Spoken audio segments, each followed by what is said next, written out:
सौता कह देना चाहूंगा कि दूसरी स्त्री जो तुम्हें आज काम वासना तृप्त करती मालूम हो रही है, कल वो भी नहीं मालूम होगी। परसों तीसरी स्त्री की जरूरत पड़ेगी, फिर चौथी स्त्री की जरूरत पड़ेगी, फिर पांचवी स्त्री की जरूरत पड़ेगी। क्योंकि काम वासना तृप्त होना जानती ही नहीं। कोई वासना तृप्त होना नहीं जानती। वासना दुष्पूर है। बुद्ध का यह वचन सदा स्मरण रखने योग्य है। वासना दुष्पूर है।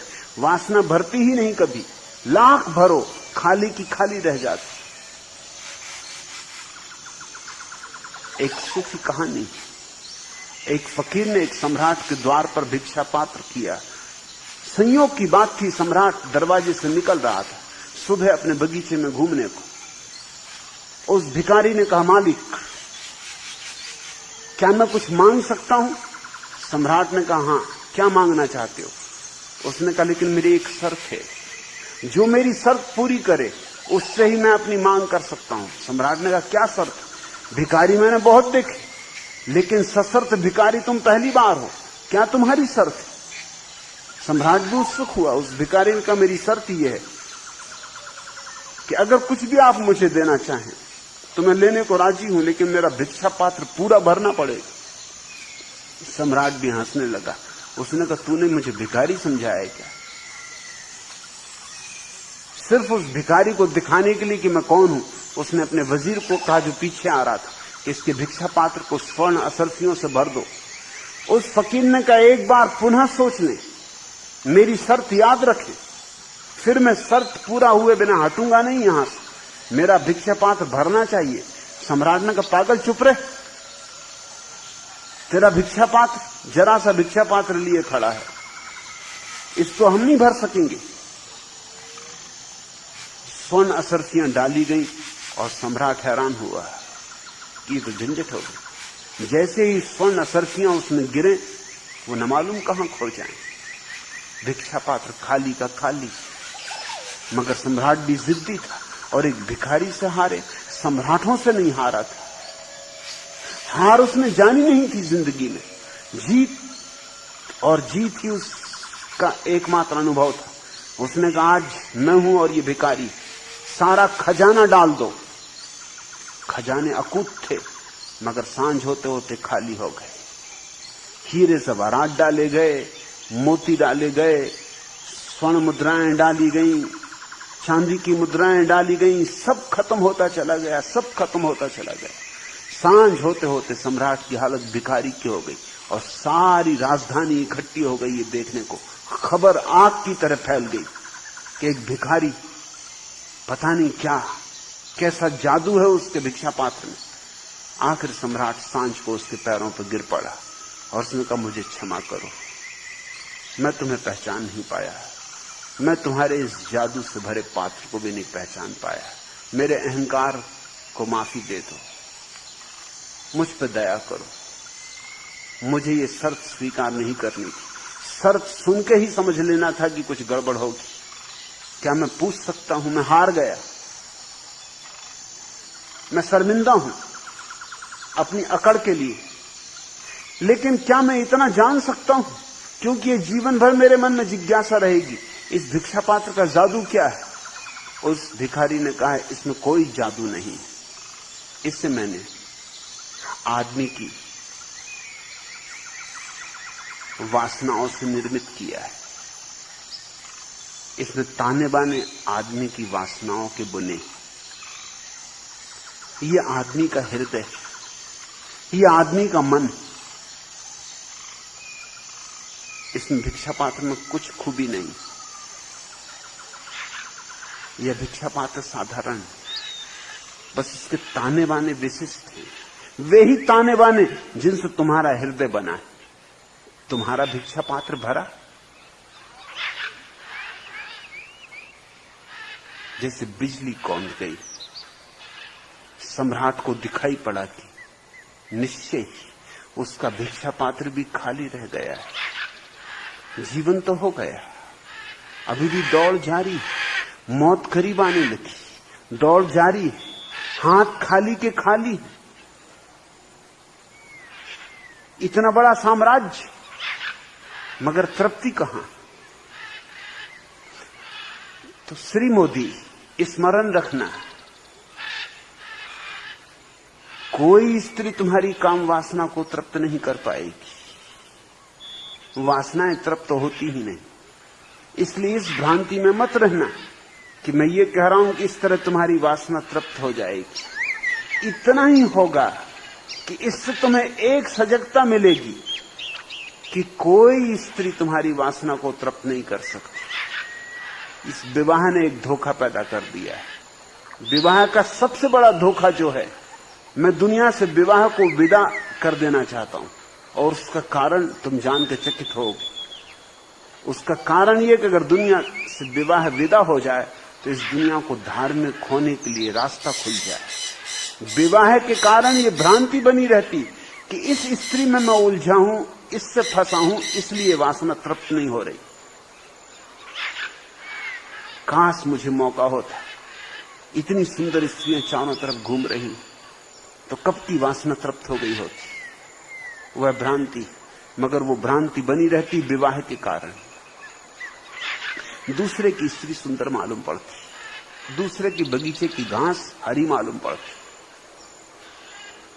और दूसरे की स्त्री जब घर के बाहर निकलती तो बंधन के निकलती। तुम्हें तो उसका बाहरी आवरण दिखाई पड़ता। तुम्हारी स्त्री भी दूसरे को सुंदर मालूम पड़ती।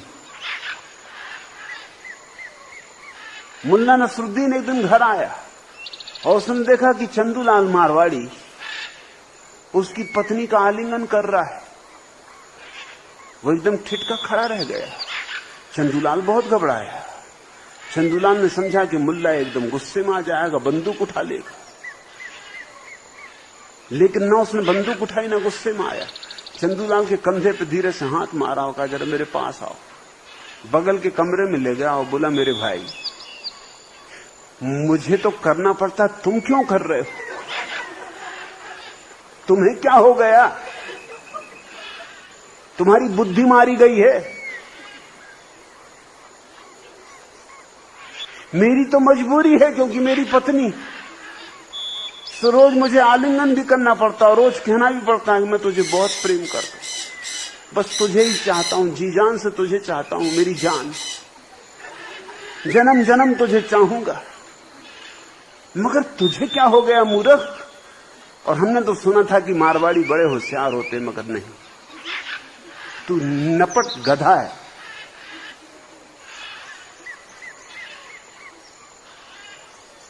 और तेरी जैसी सुंदर पत्नी को छोड़ के तू यहां क्या कर रहा है? अरे मूर्ख, मैं तेरी पत्नी के पास से चला आ रहा हूं।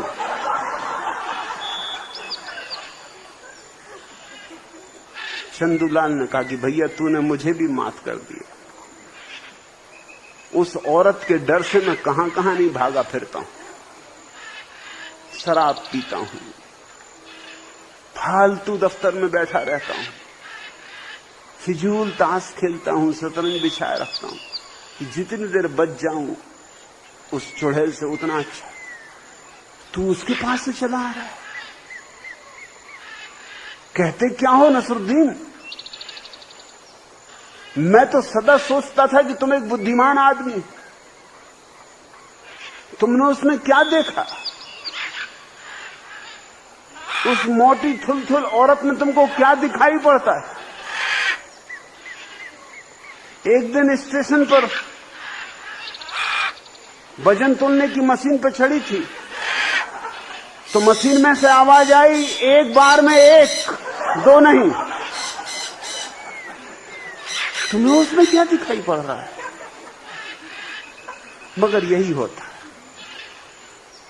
विवाह ने एक भ्रांति पैदा कर दी। विवाह ने खूब धोखा पैदा कर दिया। विवाह से ज्यादा अधार्मिक कृत्य दूसरा नहीं, मगर धर्म के नाम पर चल रहा है। अगर लोग मुक्त हों तो जल्दी ही ये बात उनकी समझ में आ जाए कि न तो कोई पुरुष किसी स्त्री की वासना तृप्त कर सकता है, न कोई स्त्री किसी पुरुष की वासना तृप्त कर सकती। लेकिन यह अनुभव से समझ में आ सकता है। जब एक से ही बंधे रहोगे तो ये कैसे समझ में आएगा? और जिस दिन ये समझ में आ जाता, उसी दिन जीवन में ध्यान की शुरुआत। उसी दिन जीवन में क्रांति, उसी दिन तुम वासना के पार उठना शुरू होता। ध्यान है क्या? ध्यान यही है कि मन सिर्फ दौड़ाता है, भरमाता है, भटकाता है, मृग मरीचिकाओं और आगे और आगे, क्षितिज की तरह। ऐसा लगता है अब तृप्ति, अब तृप्ति, जरा और चलना है, थोड़े और क्षितिज कभी आता नहीं, मौत आ जाती, तृप्ति आती नहीं, कब्र आ जाती। ध्यान इस बात की सूझ कि इस दौर से कुछ भी नहीं होगा, ठहरना है, मन के पार जाना है, मन के साक्षी बनना है। श्री मोदी अगर सच में ही चाहते हो कि वासना से तृप्ति, मुक्ति, वासना के जाल से छुटकारा हो जाए, तो न तुम्हारी पत्नी दे सकी है, न किसी और की पत्नी दे सकेगी, न कोई वैश्या दे सकेगी, कोई भी नहीं दे सकता है। यह कर्तव्य तो तुम्हारे भीतर घटेगा, यह महान अनुभव तो तुम्हारे भीतर शांत, मौन, शून्य होने में ही संभव हो पाता है। मगर जब तक ये न हो तब तक मैं दमन के पक्ष में नहीं। मैं कहता हूं तब तक जीवन को जियो, भोगो, उसके कष्ट भी हैं, उसके क्षणभंगुर सुख भी हैं, कांटे भी हैं, फूल भी हैं, वहां दिन भी हैं और रातें भी हैं, वहां उन सबको भोगो। उसी भोग से आदमी पकता है और उसी पकने से, उसी प्रौढ़ता से एक दिन छलांग लगती ध्यान में। अपनी पत्नी को भी कहो कि सच्चाई क्या है, उससे भी पूछो कि उसकी सच्चाई क्या है। जिनसे हम जुड़े हैं कम से कम उनके प्रति हमें प्रामाणिक होना चाहिए, ऑथेंटिक होना चाहिए, और उनको भी मौका देना चाहिए कि वो प्रामाणिक हो। प्रेम का पहला लक्षण यह है कि जिससे हमारा प्रेम का नाता है उसके साथ हमारी प्रामाणिकता होगी। हम उससे सत्य कहेंगे, और सत्य शुरू में चाहे कितना ही कड़वा मालूम पड़े, पीछे सदा मीठा है। बुद्ध ने कहा है झूठ पहले मीठा, पीछे जहर, और सत्य पहले कड़वा, फिर पीछे अमृत। सत्य से मत डिगना, किसी कीमत पर मत डिगना, कोई समझौता सत्य के संबंध में मत करना, और अपने सत्य को जीना, क्योंकि जीवन तुम्हारा है, तुम्हारी पत्नी का नहीं, और पत्नी का जीवन उसका है, तुम्हारा नहीं। दोनों जियो, दोनों अनुभव करो, दोनों पहचानो, दोनों परखो, और धीरे धीरे तुम पाओगे कि जब तक वासना है तब तक हम बचकाने, तब तक हमारे जीवन में प्रौढ़ता नहीं, मगर हम बचकाने रह जाते। उसका कारण हमको अनुभव ही नहीं करने दिया जाता। अनुभव के बिना कोई कभी प्रौढ़ नहीं होता। उम्र तो बढ़ जाती मगर मन बचकाना रह जाता। पहले महायुद्ध में पहली बार मनोवैज्ञानिकों को यह पता चला कि आदमी की औसत उम्र 12 साल। पहली दफा बड़े पैमाने पर इस बात की जांच पड़ताल की गई कि लोगों की मानसिक उम्र क्या है, तो बहुत हैरानी की बात थी, चकित हो जाने वाली बात थी। 80 साल के बूढ़े की भी उम्र 12 साल है। मानसिक उम्र इससे ज्यादा नहीं बढ़ पाती। ये बड़ी दुर्घटना है। तो फिर खेल खिलौनों में हमारा रस रहता है, और इसको हम दमन करते जाएं तो फिर वो रस हमारा जाएगा नहीं, वो बना ही रहेगा। फिर हम क्या क्या तरकीबें नहीं निकालते। फिर अश्लील साहित्य है, पोर्नोग्राफी की किताबें हैं, पत्रिकाएं हैं, गंदी बेहुदी। गीता में और बाइबल में छिपा के लोग प्ले बॉय देख रहे हैं।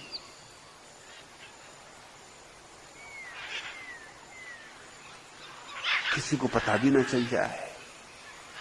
अश्लील फिल्में हैं, घरों में छिप छिप के लोग मित्रों को इकट्ठा कर करके अश्लील और नंगी फिल्में देख रहे हैं,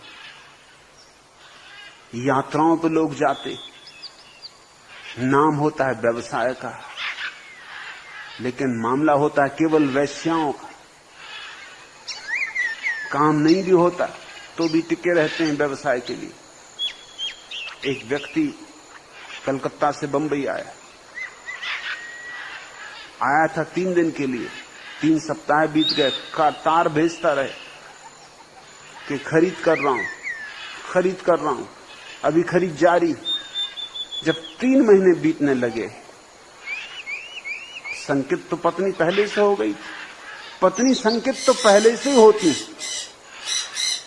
कोई संकित होने के लिए कारण की जरूरत नहीं होती। विवाह पर्याप्त है शंका के लिए। विवाह इतना अप्राकृतिक है, इसलिए शंका बिल्कुल स्वाभाविक है। इसलिए पत्नियों को कारण खोजने की जरूरत नहीं पड़ती, शंका तो रहती ही है।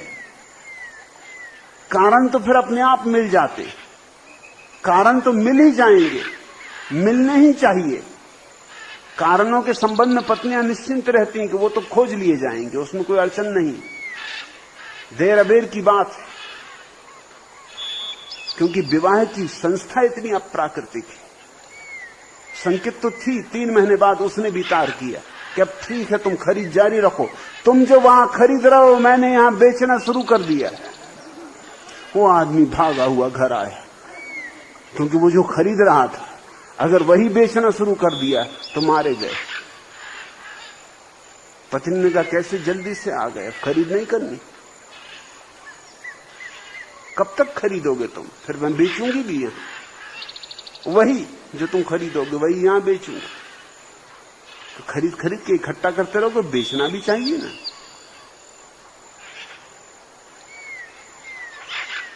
शंका स्वाभाविक है, संदेह स्वाभाविक है।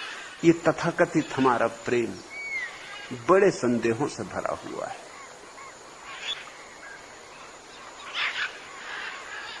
मुल्ला नसरुद्दीन रात सपने में बड़बड़ा गया,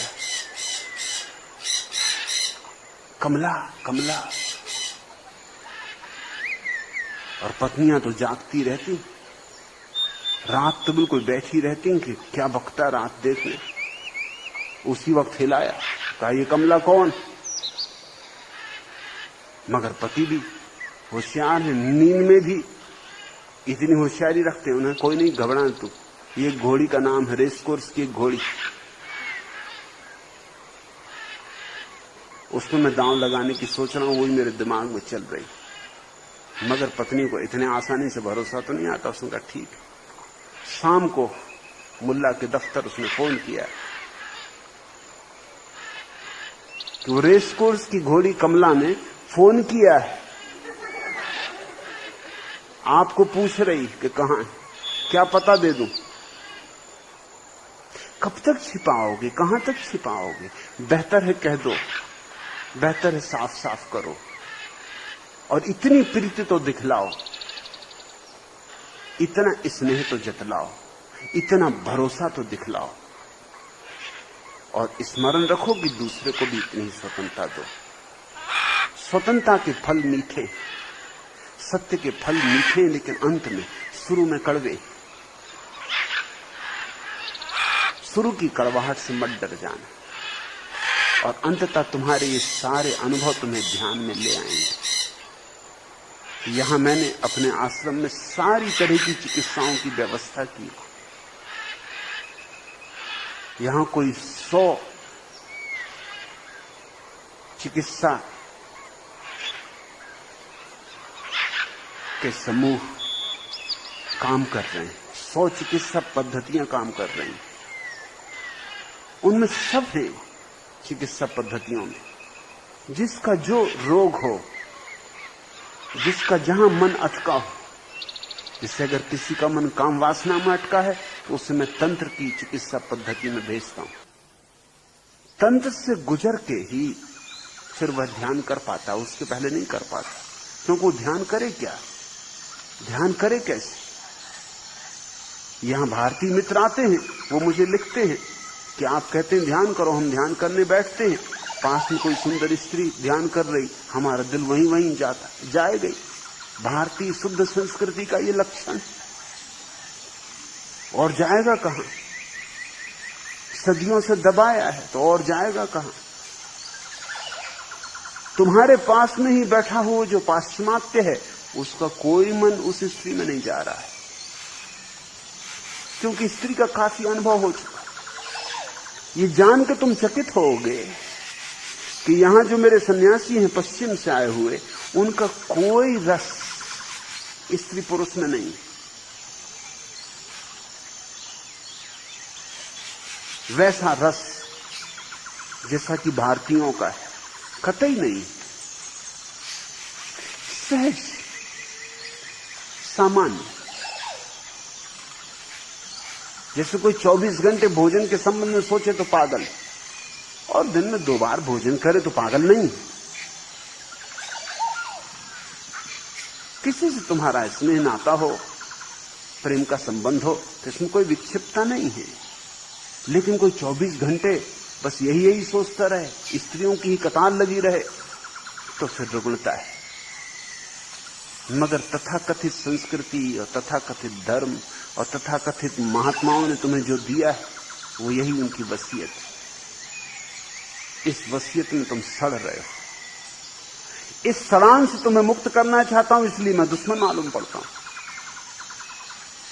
मेरे पास लोग आते हैं, निजी तौर से स्वीकार करते हैं कि आप जो कहते हैं ठीक, आप जो कहते हैं 100% ठीक, लेकिन उनमें से एक भी सामूहिक वक्तव्य नहीं देता मेरे पक्ष में। मेरे विपक्ष में लिखने वाले हजारों लोग, मेरे पक्ष में लिखने वाले मुश्किल से कोई। मामला क्या है? और जो भी मेरे पक्ष में लिखते हैं वो मेरे सन्यासी हैं, दूसरा कोई मेरे पक्ष में नहीं लिखता। दूसरे मुझे पत्र लिखते हैं कि आप जो कहते हैं बिल्कुल ठीक है, उचित कहते हैं, लेकिन हम इसको सार्वजनिक रूप से स्वीकार नहीं कर सकते, क्योंकि हम इसको सार्वजनिक रूप से स्वीकार करें तो हमारी प्रतिमा धूमिल होती।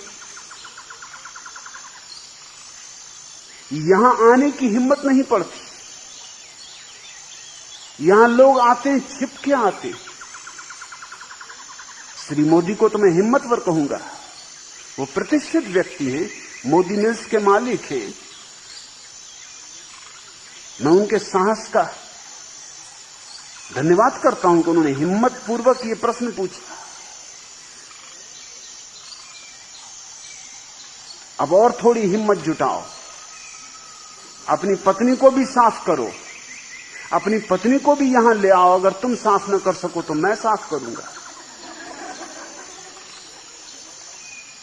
दोनों मुक्ति में जियो और तुम पाओगे तुम्हारा प्रेम इस मुक्ति में बढ़ेगा, फलेगा, गहरा होगा, और जल्दी ही तुम दोनों ही ध्यान की तरफ अपने आप आकर्षित हो जाओगे। अगर व्यक्ति सहज स्वाभाविक जिए तो ध्यान अनिवार्य परिणति, अपरिहार्य। जीवन की प्रत्येक नदी जैसे सागर की तरफ ले जाती, ऐसे जीवन की प्रत्येक वासना ध्यान की तरफ ले जाती। अगर हम वासना को कहीं रोक ना दें, रोक न तो तालाब बन जाते, तालाब बना तो सागर से संबंध टूट गया।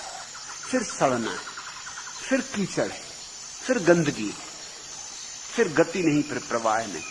मैं चाहता हूं तुम सरिताओं की तरह हो, सरोवरों की तरह नहीं, ताकि सागर को पाया जा सके। सागर को पाने में ही जीवन की धन्यता है, सौभाग्य है।